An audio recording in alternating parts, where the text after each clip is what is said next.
సహాయ సహకారాలు కూడా మాకు సెంట్రల్ కాంగ్రెస్ పార్టీ అందిస్తుందని ఒక ధైర్యం అయితే ఉంది మేడం.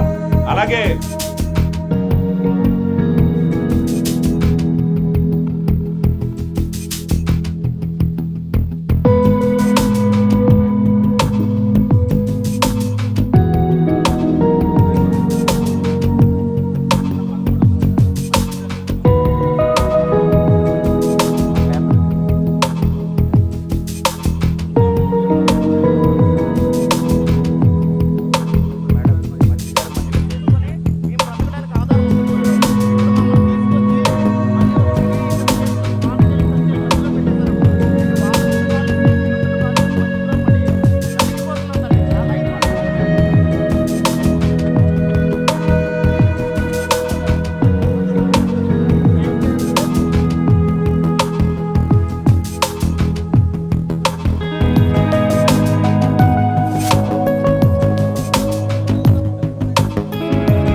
కాంగ్రెస్ పార్టీ కార్మికుల పక్షాన నిలబడుతుంది, వైజాగ్ స్టీల్ పక్షాన నిలబడుతుంది అని ఇది వరకు కూడా చెప్పాము.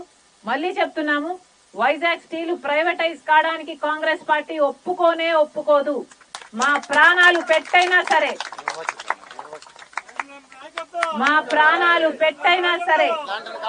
వైజాగ్ స్టీల్ ను కాపాడుకుంటాం. వైజాగ్ స్టీల్ ను స్థాపించింది కాంగ్రెస్ పార్టీ. రాజశేఖర రెడ్డి గారు ముఖ్యమంత్రిగా ఉన్నప్పుడు వైజాగ్ స్టీల్ ని ఆదుకోవడమే కాకుండా, వైజాగ్ స్టీల్ ని ఎక్స్పాండ్ చేయడమే కాకుండా, వైజాగ్ స్టీల్ క్యాప్టివ్ మైన్ ఉండాలి అని ట్రైపార్టీ అగ్రిమెంట్ కూడా చేశారు. దురదృష్టం వద్దు వెళ్లిపోయారు కాబట్టి అన్ని ఆగిపోయాయి. కానీ నిజానికి రాజశేఖర రెడ్డి గారు ఉన్నా, లేకపోతే 2014లో కాంగ్రెస్ పార్టీ అధికారంలోకి వచ్చున్నా వైజాగ్ స్టీల్ కు ఈ స్థితి పట్టేది కాదు. మళ్ళీ చెప్తున్నా, కాంగ్రెస్ పార్టీ స్థాపించిన ప్రాజెక్ట్ ఇది వైజాగ్ స్టీల్. మళ్ళీ చెప్తున్నాం, ఈ వైజాగ్ స్టీల్ ను ప్రైవేటైజ్ చేయడానికి కాంగ్రెస్ పార్టీ ఒప్పుకోదు. చంద్రబాబు గారు, పవన్ కళ్యాణ్ గారు బేషరతుగా ఈరోజు మద్దతు ఇస్తున్నారు మోడీ గారికి. మనకు స్పెషల్ స్టేటస్ ఇవ్వలేదు, 10 సంవత్సరాలుగా అమరావతి కట్టలేదు, పోలవరం ప్రాజెక్ట్ కట్టలేదు, ఏ ఒక్క మేలు చేయకపోయినా కూడా ఈరోజు అందరూ ఎంపీలు ఏ పార్టీ అయినా సరే, ఆఖరి జగన్మోహన్ రెడ్డి గారి పార్టీ కూడా అదే బీజేపీ పార్టీకి ఊడిగలు చేస్తున్నారు. ఎందుకు ఊడిగలు చేస్తున్నారు? మనకి ఏం చేశారని ఊడిగలు చేస్తున్నారు? మళ్ళీ ప్రశ్నిస్తున్నాం, ప్రైవేటైజ్ చేయడానికి ఏ ఒక్కరైనా గాని సాహసం చేస్తే కాంగ్రెస్ పార్టీ నాయకులంతా ఎక్కడికక్కడ ప్రాణాలు పెట్టైనా సరే, ఏ త్యాగం చేయాల్సి వచ్చినా సరే మేము వైజాగ్ స్టీల్ ను కాపాడుకుంటాం. మళ్ళీ హెచ్చరిస్తున్నాం, తీసేసిన వాళ్ళందరినీ కూడా, ఏ 2000 మందిని తీసేశారు కాంట్రాక్ట్ ఉద్యోగస్తుల్ని, వాళ్ళందరినీ కూడా రీఇన్స్టేట్ చేసుకోవాల్సిన అవసరం ఉంది. అంతేకాదు 3000 మందిని మళ్ళీ తీయాలనుకుంటున్నారు అన్న వార్తలు కూడా వస్తున్నాయి. తీయటానికి వీల్లేదు అని కాంగ్రెస్ పార్టీ హెచ్చరిస్తుంది. ఈ 20వ తేదీన ఈ కార్మికులందరూ కలిపి ఒక సమ్మె చేస్తున్నారు. వాళ్ళందరూ కలిపి వాళ్ళ హక్కులు కాపాడటం కోసం, వైజాగ్ స్టీల్ ను కాపాడటం కోసం సేల్లో కలపాలి, క్యాప్టివ్ మైన్స్ ఇవ్వాలి, ప్రైవేటైజ్ చేయడానికి వీల్లేదు, వీళ్ళందరినీ రీఇన్స్టేట్ చేసుకోవాలి, అడిషనల్ గా ఉద్యోగాల నుంచి తీసే వాళ్ళను తొలగించడానికి వీల్లేదు అన్న డిమాండ్స్ తో వీళ్ళందరూ కూడా సమ్మెకు దిగుతున్నారు. 20వ తేదీ కాంగ్రెస్ పార్టీ వాళ్ళందరికీ మద్దతు ప్రకటిస్తుంది. ఈ సమ్మె విజయవంతం కావాలి. 20వ తేదీ వాళ్ళు సమ్మెకు దిగుతానంటున్నది. ఈ లోపల యాజమాన్యం తగ్గి వాళ్ళ డిమాండ్స్ ఒప్పుకోకపోతే వాళ్ళు సమ్మెకు దిగుతాము అంటున్నారు.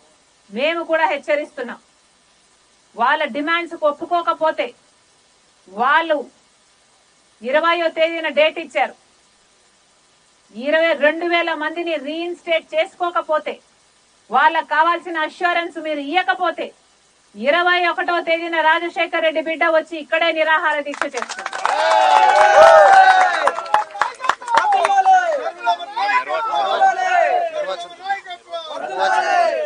నిర్వాసితులు కూడా ఎంతో మంది ఉన్నారు, 8,000 పైగా కుటుంబాలు ఉన్నారు. వాళ్ళలో కనీసం 4,000 మందికి కూడా ఉద్యోగాలు ఇవ్వాలి అని అడుగుతున్న ఈ సమయంలో ఉన్న వాళ్ళకు ఉద్యోగాలు లేని వాళ్ళకు ఉద్యోగాలు ఇవ్వకపోగా ఉన్న వాళ్ళకు కూడా కాంట్రాక్ట్ ఉద్యోగస్తులు కూడా మీరు ఉద్యోగాలు తీస్తున్నారు అంటే అసలు మీరు మనుషుల కిందికి రారు. మీ గుండెలో మీ ఒంట్లో ఉన్నది గుండో, మరి ఛాతిలో ఉన్నది గుండో రాయో మీరే తేల్చుకోండి. మేమైతే డెడ్ లైన్ విధిస్తున్నాం. 20వ తేదీకి వీళ్ళ డిమాండ్స్ అన్ని మీట్ చేయకపోతే వాళ్ళు సమ్మెకు దిగుతారు. వాళ్ళ సమ్మె దిగిన మరుసటి రోజు నుంచి రాజశేఖర్ రెడ్డి బిడ్డ ఆమరణ నిరాహార దీక్ష ఇక్కడే నిలుస్తుందని చెప్తున్నారు.